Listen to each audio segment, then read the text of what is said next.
Expand your vocabulary with our Core 2000 Words ebook.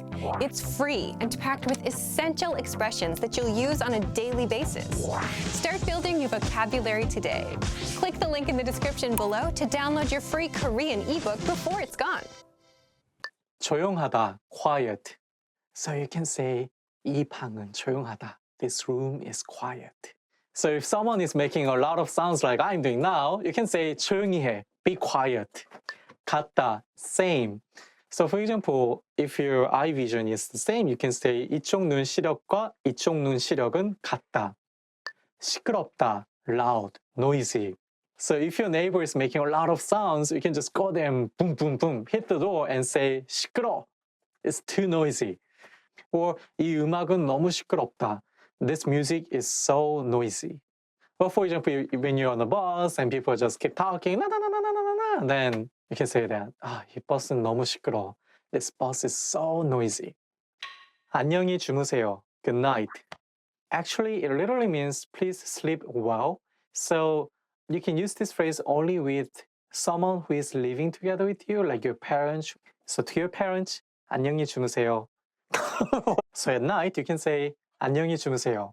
Then your parents should be, and then you'll be 잘 자, good night. So 잘 자 is informal way to say good night. So to your wife, to your husband, brother, or sister, you can just say 잘 자, and then you can just go back to sleep. 안녕히 계세요, goodbye. There are two ways to say goodbye. This one is the one that you can use when you leave. Let's say you are invited to someone's house. You had a really great time, you leave. In that case, you can say 안녕히 계세요. 안녕히 가세요. Goodbye. Let's say you are the host of the party.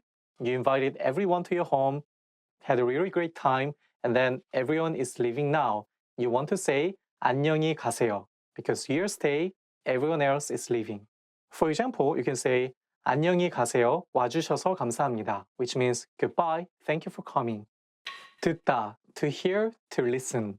So 음악을 듣다, um스. I'm listening to KoreanClass101.com podcast. 마시다, to drink. You can use this verb for any types of drinks. So water or soju, 맥주, any types of. So we also use the verb 먹다 to talk about beverage too. So you can use 마시다 or 먹다. That's how we drink soju. 만나다, to meet. So even if you meet someone for the first time, second time, third time, you can say 만나다. You meet someone for the first time, 만나서 반가워요. Second time, 만나서 반가워요. Third time, 만나서 반가워요. Every time you can use it. 만나서 반가워요. 말하다, to say, to speak. 마이크에 말하다. um시. 만나서 반가워요. 이름이 뭐예요? she, honorific suffix to mean Mr., Miss, Mrs. So let's say you want to call someone who is not your friend but whom you know their name. In that case, you can simply say their name and put she. But make sure that you don't put family name there like you do in English. You have to put their first name. So my family name is E. So if you just call me 이씨 using my family name and that honorific suffix, it sounds rude. So don't do that. You can just call me 재휘씨 using my first name instead of family name. We have another suffix 님, which is more formal than 씨. So you can use it when you call your teacher, like saying 선생님, 일, day. It has the same pronunciation of the word meaning work. Usually you can use it when you read the date. For example, you can say 7월 2일 to mean July 2nd. Or you can also find this word in the word like 내일, meaning tomorrow, and say 내일이 좋아요, which means tomorrow is good.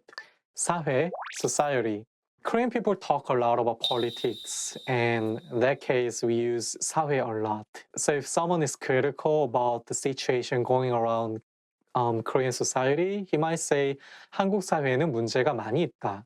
Or someone would say 한국 사회는 살기 좋다. 그것, that thing. So it has two words that we learned earlier. 그, meaning that, 것, meaning thing. So for example, when you don't know how to read something in Korean, you can just say 그것 어떻게 읽어요? Make sure to subscribe. I'll see you next time. 다음 시간에 뵙겠습니다. 안녕히 계세요. 예.